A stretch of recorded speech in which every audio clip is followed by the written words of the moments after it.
Здравейте, приятели! Време е да наготвим любимата храна на малки и големи, а именно пържени картофи. Но не какви да е, а най-вкусните и най-здравословни пържени картофи. За тази цел ще ни помогне нашия неизменен помощник Airfryerът, който ще ни помогне да получим пържени картофи със същия вкус, но с намалени вреди и с извлечени максимални ползи от картофите. Нека да направим бързо сравнение между пържените картофи в мазнина и пържените картофи в Airfryer'a. В Airfryer'a калориите са наполовина, а мазнините са почти 6 пъти по-малко, като само 0,5 грама наситени мазнини имаме, когато използваме Airfryer'a.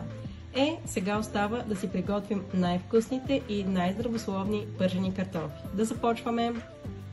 Всичко, което ни е необходимо е 1-2 кг картофи и сол, тъй като вече казахме, че ще готвим без мазнина, и нашият неизменен помощник Airfryer'a. Да започваме!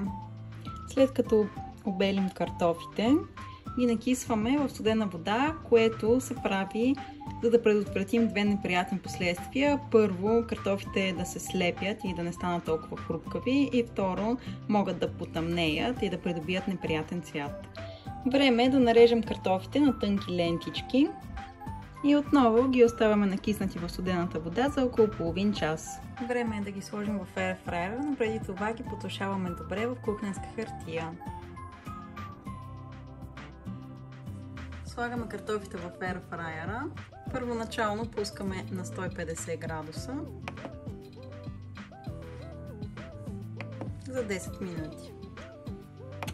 След като мина 10 минути, отваряме и разтърсваме кошницата.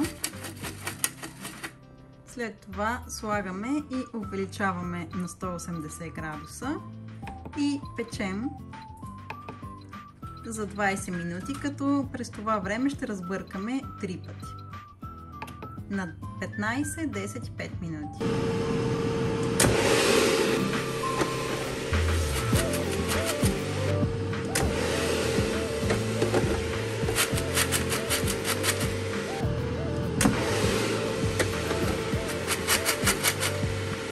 Ето го и крайния резултат.